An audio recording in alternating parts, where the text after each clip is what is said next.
Assalomu alaykum jigarlar. Mana shu TikTokda oqsoqqoli nuroniy sifatida sizlarni ogohlantirib qo'ymoqchiman. Ya'ni bu video og'zi shaloq, so'kinadigan, qo'pol gapiradigan, promo efirlarda so'kinadigan, video obrasheniyalar qilib videolarda so'kinadigan insonlarga tegishli.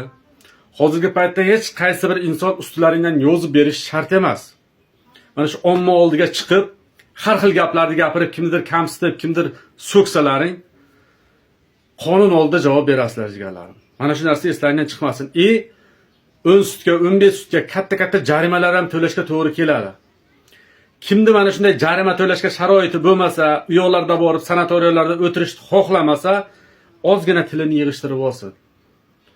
Aktiv uchun unaqa so'kinish, haqorat qilish kerak emas. Jigarlarim, bitta minus ko'payib ketaveradi daftarchaga. Minus bo'lib ketaveradi. O'ylamanglar, 15 sutga o'tiraman, chiqaman, aktivim yana ham kuchayadi, garodskoy bo'laman. Bitta minus ko'payib ketavergandan keyin oxiri to'dalarning hammasi bitta plus qilinadi, joylaringni topib olasizlar. O'shaning uchun ehtiyot bo'linglar, hushyor bo'linglar. Ijtimoiy tarmoqqa chiqqan paytda adi-badi gapni yig'ishtiringlar. Jonlaringiz sog' bo'lsin, addush hurmatasi. Videoga like bilan podpiska bosib qo'yinglar, u shunaqa insonlarga yetib borsin, o'zini yig'ishtirib oladi degan umiddaman. Gazini bosamiz.